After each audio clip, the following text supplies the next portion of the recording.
దాంతో కురుక్షేత్రంలో అక్కడ 9 మడుగులలో ఆ రక్తాన్ని ఆ గడ్రగొడ్డలి కడిగాడు. అందుకనే అది పవిత్రమైనటువంటి ప్రదేశం కురుక్షేత్రం, అందుకు పవిత్రం. అందుకనే భీష్మాచార్యుల వారు కురుక్షేత్ర సంగ్రామాన్ని ఆ సరోవరాల మధ్యలో ఏర్పాటు చేశాడు యుద్ధరంగంలో. ఎందుచేత అంటే అక్కడ యుద్ధరంగంలో ఎవరైనా మరణిస్తే వాళ్ళకి స్వర్గం లభిస్తుంది. కాబట్టి 18 అక్షోహిణి సైన్యము ఆ కురుక్షేత్రంలో మరణించారు. అందరూ స్వర్గానికి వెళ్ళారు. కానీ ఒకే ఒక్కడు దుర్యోధనుడు మాత్రం ఆ మడుగులలో కాకుండా దూరంగా ఉన్నటువంటి మడుగులో దాగాడు. ఆ మడుగులో దాగిన వాడిని భీమసేనుడు బయటికి రప్పించి తొడలు ఎరగొట్టాడు, వాడిని సంహారం చేశాడు. కాబట్టి అతనికి స్వర్గం రాలేదు, దుర్యోధనుడికి స్వర్గం రాలేదు, రావడానికి అవకాశం కూడా లేదు. ఎందుచేతంటే దుర్యోధనుడు ఎవరు? కలిపురుషుడు అండి, రాక్షసుడండి. మనకు సినిమాల్లో మన హీరో కాబట్టి స్వర్గానికి వెళ్ళినట్టుగా మనం చూసాము, ఓకే చెప్పాము, తప్పట్లు కొట్టాము. కానీ కథ ప్రకారంగా, మహాభారత ప్రకారంగా దుర్యోధనుడు ఎవరు? దానవుడు. కాబట్టి అందరికీ స్వర్గలోకమే కాదు కదా, పుణ్యం కూడా రావడానికి అవకాశమే లేదని పెద్దలు చెప్తారు, భారతంలో ఉంది. కాబట్టి ఆ రీతిగా పరశురాముడు 21 మార్లు మరి క్షత్రియులందరినీ సంహారం చేస్తుంటే, మరి దశరథ మహారాజు కూడా క్షత్రియుడే కదా, మరి ఆయన కూడా సంహారం చేయాలిగా. దశరథ మహారాజు ఏం చేశాడు? ఒక టెక్నిక్ చూశాడు, ఒక టెక్నిక్ వాడాడు, ఒక చిన్న సూక్ష్మాన్ని గ్రహించాడు. దశరథ మహారాజు యాక్చువల్గా ఆయనకి 3 భార్యలు, కౌసల్య, కొత్తమహిషి కౌసల్య, ఇష్టమహిషి కైక మరియు సుమిత్ర. ఎలా చెప్పాలి పేర్లు? మామూలుగా ఎలా చెప్తాం మనం? కౌసల్య, సుమిత్ర, కైక అని చెప్తాం. కానీ నేను ఎలా చెప్పాను?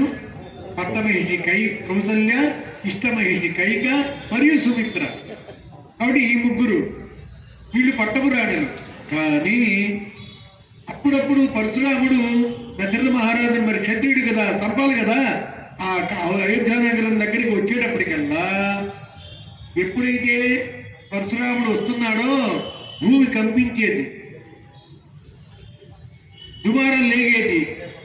ఎలాగా? రజనీకాంత్ ఎంటర్ అవ్వంగానే చంద్రముఖి సినిమాలో చూస్తారు కదండి, చంద్రముఖి సినిమాలో రజనీకాంత్ ఎంటర్ అవ్వగానే గాలి దుమారం ఇలా గిర్రని కాలు తిప్పి టప్పని కొడతాడు కదా. అంటే అలాగా బ్రహ్మాండ గాలి వస్తుంది. మన రజనీకాంత్కి నడకే అంత గాలి వస్తే మరి అసలేంటి పరశురాముడు నడిస్తే భూమి మండలం అదురుతుంది.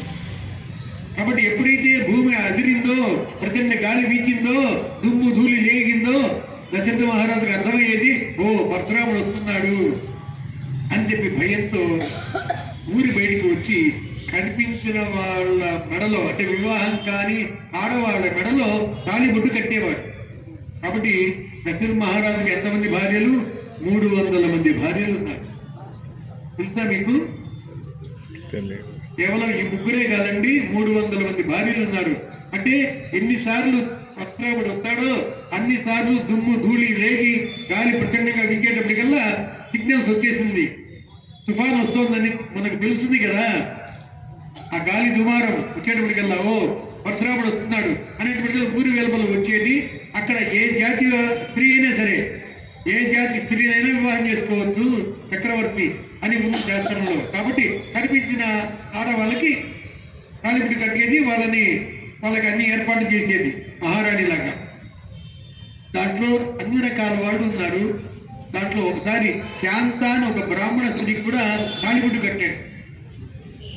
ఆ శాంతకు ఒక అమ్మాయి కలిగింది. ఆ అమ్మాయి పేరు కూడా శాంత.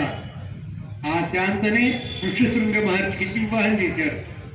ఎందుకంటే తనకు కలిగినటువంటి శాంత అనేటువంటి అమ్మాయిని తన మిత్రుడైనటువంటి రాజుగారికి పిల్లలు లేరని ఆ శాంతను దత్తత ఇచ్చాడు. కాబట్టి ఆమెకు కుమార్తె కలిగింది. ఆ అమ్మాయి పేరు కూడా శాంత. ఆ శాంతను ఋష్యశృంగ మహర్షికి వివాహం చేశారు. అది మనం రామాయణంలో చూస్తాం. కాబట్టి పరశురాముడు ఆ రీతిగా 21 మార్లు భూమండలాన్ని జయించి మొత్తానికి భూమిని అంతా కూడా కశ్యప ప్రజాపతికి దానం ఇచ్చేసి మహేంద్రగిరి పైన, ఆ పర్వతం పైన ఈ రోజుకి కూడా చిరంజీవిగా ఉన్నాడు.